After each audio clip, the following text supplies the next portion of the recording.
안녕하세요. 포유 한율연구소입니다. 대통령 선거도 끝나고 민주당의 이재명 후보가 당선이 됐는데요. 당선 인사 또는 취임 인사 말씀을 보면 상당히 문제점들은 제대로 파악을 하고 있는 것 같아요. 물론 이제 구체적으로 얼마나 파악하고 있는지 그거는 잘 모르겠습니다만은 그렇게 많이 구체적으로 알고 있지는 못할 가능성이 높아요. 예로 들면 이 가계부채가 대표인데 어떻게 가계부채가 증가했는지에 대한 분석이 먼저 돼야 돼요. 근데 그것은 모르고 대부분은 이제 가계부채 증가 사실 자체 또 상환 능력 자체 그것만을 가지고 얘기를 많이 하는 것 같아요. 근데 왜 이 가계부채가 증가했는지에 대한 분석이 모자라면 해법은 잘 안 나오거든요. 김종인 지난번 국민의힘 대통령 당선에 힘을 많이 보태 분인데 그분도 그 얘기를 해요. 문제점은 다 파악을 하고 있는 것 같다. 근데 해결책은 쉽지 않다라는 거죠. 여러 가지 얘기가 있는데 주식시장과 관련된 얘기를 하면 그거는 어느 정도 해결책이 되는 것 같아요. 주가지수 5천 시대를 열겠다고 하면서 상법 개정 그리고 작전 세력들이 김건희 여사 등이죠. 배터리 아저씨도 그 중에 한 사람으로 생각은 드는데 금양 얘기하는 걸 보면 배터리 아저씨만 그런 거 아니겠죠.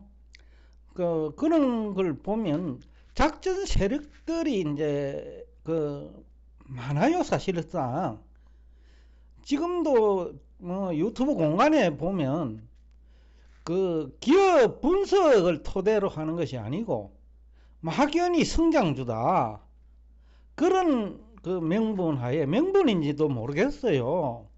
루머를 만들어낸다고 보는데 그분들 때문에 한국 증시가 저평가된 부분이 있어요.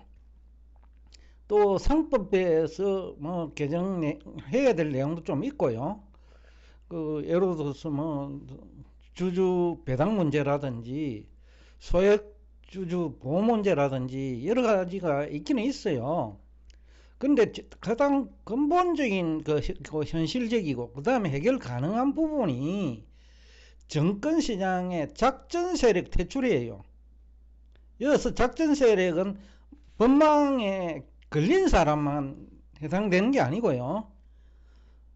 애널리스트인지는 모르겠는데 말이 안 되는 논리를 전개하는 사람이 많거든요. 며칠 전에 김태현 우리 구독자분이 전화가 왔는데 네이버 문제라든지 한 3년 전에 막 50만원 간다 이랬는데 지금 18만원 거죠. 그런 주식 많거든요. 그때 네이버를 엄청 높게 평가했는데 인터넷 시대의 흐름 또 유튜브 시대의 흐름 이것은 분석을 못했던 거죠. 또 부동산 시장의 문제 그리고 광고비라든지 그러죠. 그런 문제는 아까 짚지 못했던 거죠. 그러니까 결국 이제 네이버조차도 반토막 내지는 3분의 1토막 나가 있잖아요. 그죠? 그런 것들이 이제 과연 이제 분석의 문제지요, 사실은. 그래서 그것을 발본색은 해야 되는데 우선 대학을 졸업해도 지금 배터리 아저씨 그분 연대 출신일 거예요. 그런데 금양을 마치 엄청난 주식인 것 양 얘기를 했거든요. 나머지 2차전지도 마찬가지예요. 매출액이나 그 다음에 주변 환경 그런 거는 얘기 안 하고 무조건 2차전지 그 예약 내지는 뭡니까? 그 매출 예약이죠. 근데 어떤 조건, 마진율이 얼마인지, 공짜로 주는지, 마진율이 0.1%인지 그 얘기는 안 한단 말이죠. 그러다 보니 이익이 못 받쳐주는 거예요. 미국 정부가 주는 것도 대통령 바뀌면 얼마든지 바뀔 수 있고요. 또 자동차 정책도 지금 트럼프 들어와가지고 그 전기차에 대해서 그렇게 비중 안 주거든요. 그런 문제. 뭐 여하튼 여러 가지 그 분석 능력의 문제도 있다. 이거는 쉽지 않아요. 왜냐하면 이게 간단한 게 아닌 것이, 결국 우리가 기업에 투자한다는 거는 기업 매출액에 투자하는 것이면서 기업 이익에 투자하는 거예요. 그러니까 그 소문만 무성한 거. 그러니까 영업이익도 2년 연속 뭐 적자라든지, 아예 영업이익이 뭐 자꾸 감소한다든지, 이런 회사 주식을 마치 장밋빛 전망을 하면서 엄청난 좋은 주식인 양 호도하면서 작전 세력이 막 정시를 다 망가 떨어버린 거예요. 이제 그것을 또 이제 좀 뭐 법적으로는 뭐 교묘히 피해가는지는 모르겠는데, 그런 양심적인 그 분석가라고 해야 할까요? 아니면 제대로 뭐 회계학이나 경영학, 경제학에 기초한 그런 분석을 하느냐, 그것도 이제 중요한 뭐 아까 주가 지수 5천 시대를 여는 하나의 뭐 길이 되겠죠.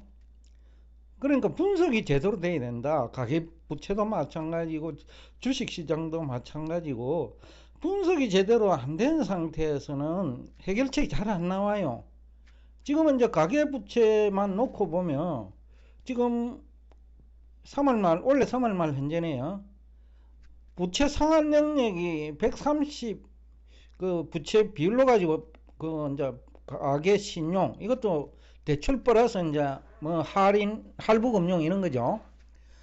이게 할부금융도 빚이니까요. 이게 이제 가처분 소득 대비하면 134%나 돼요. 미국 정부 부채가 지금 130% 육박하니까 GDP 대비죠, 그거는. 근데 심각하다고 많은 얘기를 하거든요. 근데 가계는 그보다 더 심각하거든요. 가계는 지금 지속적으로 소득 창출을 해가는 그 과정이라면 뭐 문제가 없어요. 1970년부터 뭐 2000년 사이 이 정도 되겠죠. 그때는 한국 경제가 막 승승장구하니까 가계부채가 늘어도 소득이 더 빠른 속도로 느니까 큰 문제가 없는 거예요. 근데 지금은 그렇지 않거든요. 부채는 증가하는데 상환 능력은 약해진다. 며칠 전에 어떤 기자분하고도 제가 얘기를 했는데, 베이징 대학 출신들 평균 월급하고 한국 스카이대 출신 평균 월급을 보면 능력은 베이징 대 출신들이 전혀 밀리지 않는데 월급은 한국이 2배로 받아요. 개발 경제가 아니라면 문제는 없는데 우리가 중국산 제품하고 지금 경쟁해야 돼요. 그러니까 이제 이런 개방 경제에서는 그 국가 간의 뭐 대졸들의 능력도 중요하거든요. 지금 한국 경제가 자꾸 망가지고 있는 이유 중에 하나가, 환경은 자꾸 뭐 정보 융합 시대로 가는데, 지금 뭐 스카이대 출신이라고 해가지고 정보 융합 능력이 있는 사람은 별로 없는 것 같거든요.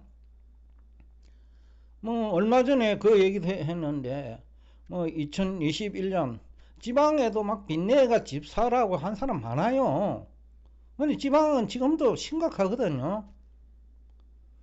그러니까 집값 한 30% 내려보면 전 재산 다 날아가는 거예요. 그 사람들은 대출금 상환 기간이 있기 때문에 몇 년 이내에 주택 가격이 회복되지 않으면, 즉 대출금 상환 능력 이내에 주택시장 회복되지 않으면 그냥 그러지 되는 거예요. 예? 그러니까 그걸 누가 분석했냐면 주택시장 이해관계자들, 다 대학 다 나왔어요. 또 경제학 전공자들, 유튜브에서 활동하시는 분 많아요. 그분들. 주식도 마찬가지고 어느 분야 없이 그 분석도 제대로 안 되고, 분석이 안 되다 보니까 대응은 실패하지, 그죠? 빚내가 지방에 집 두 채 세 채 샀는데 그냥 빚만 남은 거지. 왜냐면 집값 내려버리니까요. 그러고 뭐 이런 분야가 뭐 한두 가지는 아니지요. 앞에서도 제가 가계부채 증가 요인을 막 뜯어보면요, 장애금 문제 있잖아요. 앞 시간에도 제가 커피숍이 20m 간격으로 있고, 중소기업은 대부분의 업종이 지금 뭐 도산 위기에 들어가 있고, 대기업 중심으로 가다 보니까 뭐 일본하고 다르죠. 그래서 제가 일본과 한국은 어렵지만은 완전히 다른 국가다. 특히 장기적으로 한국은 일본보다 훨씬 더 어려울 수 있다, 그런 얘기를 하거든요. 특히 재테크 시장 참여자들은 일본 친구들하고는 비교가 안 되거든요. 우리 스카이대 출신하고 동경대라든지 와세다대 출신들하고 뭐 능력차가 큰 것 같아요, 보면 접근 방법이.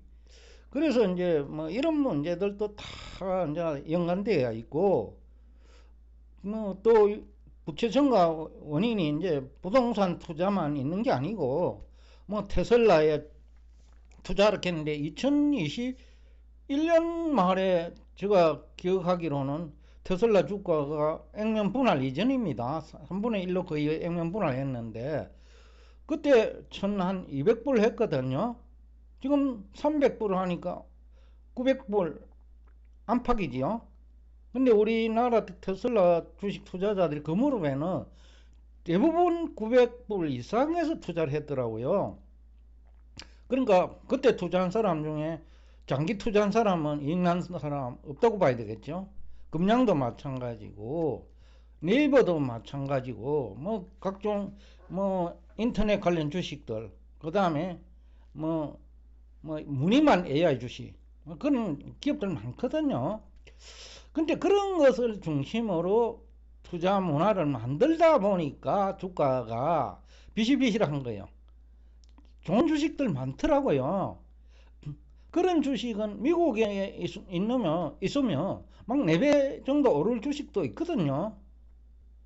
그 이재명 대표가 뭐 구체적으로 대표라기보다 이제 대통령이 뭐 구체적인 이거 분석을 가지고 접근하는지는 모르겠는데, 이거 상법이 개정되면 또 법령 시행령이라든지 각 부처에 재경부라든지 뭐 상 관련 분야니까, 그 다음에 뭐 통상산업부라든지 시행령에도 구체화 시킬 수 있어야 돼요. 근데 이걸 제대로 분석을 못하면 정부 차원에서도 대비가 안 되겠죠. 그러다 보면 조금은 나아지겠지만은 그래도 아까 5천 시대로 열기에는 부족할 수 있거든요. 그러니까 교육의 문제도 있고, 지금 그 투자 문화가 참 문제예요. 제가 이제 한 3년간 좀 지켜보면 결국 주식 투자에 실패는 할 수 있어요. 그런데 이게 분석에 실패를 하는 것 같으면 영원히 회복이 안 될 수가 있단 말입니다. 금양처럼. 왜냐면 기업이 살아가 있고, 그 다음에 구성원들이 능력이 있으면 장기적으로 성장 발전하니까 일시적으로 투자 실패해도 괜찮아요. 근데 근본적인 문제가 있다면 뭐 대부분 투자가 그냥 성장주라는 이름으로 무늬만 성장주죠. 그런 것을 투자하다 보니까 투자자의 한 90%는 거기에 다 몰려 있단 말이죠. 그러니까 이제 이 문제가 간단한 건 아니다. 그 가계 부채 문제도 결국은 정시하고 관계가 되어 있습니다, 지금 사실은. 왜냐면 결국 가계가 기업에 투자를 하잖아요. 근데 부채 상환 능력이 지금 한계에 직면해서 투자 여력이 없는 거예요. 물론 이것도 세분화 보면 상위 한 10%, 20%는 괜찮을 거예요.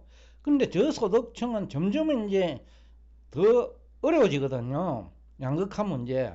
이 문제를 어떻게 해소할 거냐. 라는 등등의 그 고민이 좀 있어야 되지 않을까 라는 얘기를 하면서, 여러분들도 뭐 마찬가지인데, 뭐 이재명 대통령이 그 방향은 바로 잡아가고 있는 것 같기는 해요. 근데 이제 좀 더 디테일한 거는 그 밑에 있는 장관, 그 다음에 국과장들이 받쳐줘야 되거든요. 근데 그걸 이제 과연 받쳐낼 수 있는지, 또 뭐 검찰청도 뭐 제가 볼 적에는 뭐 정치 관련 검사는 많이 있는 것 같은데, 이런 민생 관련 검사는 없고, 오히려 있는 사람 편에서는 검사가 많은 것 같다. 쉽게 하면 뭐 특정 사건을 갖다 변호사를 몇 명의 인맥 관련 법률 해석이죠. 인맥으로 문제를 해결하려고 하는 거예요. 실력이 안 되니까. 앞 시간에 제가 얘기했는데, 민사사건이 형사사건이 구분도 못하는 변호사 많단 말이죠. 그러다 보니까 민사사건을 가지고 검사 인맥을 동원해가지고 변호사를 막 5명, 3명, 4명 이래 서는 사람 많거든요. 그러니까 그 검찰 문화도 좀 이상하게 돌아가는 것 같아요. 저는 그래서 검찰 그 뭡니까 그 개혁에 찬성하는 사람이에요. 왜냐하면 자생 능력이 없으면 외부에서 그 반성을 하도록 분위기를 만들어줘야 되니까, 그런 측면에서는 뭐 좀 또 검찰 개혁은 바람직하다라는 생각도 하고 있어요. 또 오늘 얘기는 좀 더 구체적으로 분석해 들어가야 된다. 그러니까 가계부채 문제이면서 결국은 주식시장의 문제고, GDP 성장의 문제이고, 그리고 우리 인구의 고령화 문제이고, 저소득층과 그 다음에 소득 양극화의 문제, 이 문제 모두 다가 복합적이에요. 어느 한 부분을 해결한다고 해도 되는 거 아닙니다. 그래서 부동산 관련 이 정책 굉장히 중요한데, 이제는 과거에는 우리가 집이 부족하고 주택의 질이 엉망이니까 뭐 양쪽 다 개선이 필요했어요. 지금 그렇지 않거든요. 근데 이것이 이제는 지난 한 5년간은 오히려 제가 지금 얘기하는 문제를 더 심화시킨 거죠. 그러니까 베이징 대학에는 점점 실력이 향상되는데, 스카이대 출신은 뭐 답부야 30년 전에 지금 똑같아요. 그러니까 이제 이게 한계에 도달했다. 모든 분야가 지금 종합적으로 검토돼야 된다라는 얘기를 하면서 오늘 여러분과 대화를 여기서 끝내겠습니다. 오늘도 끝까지 경청해 주셔서 대단히 감사합니다.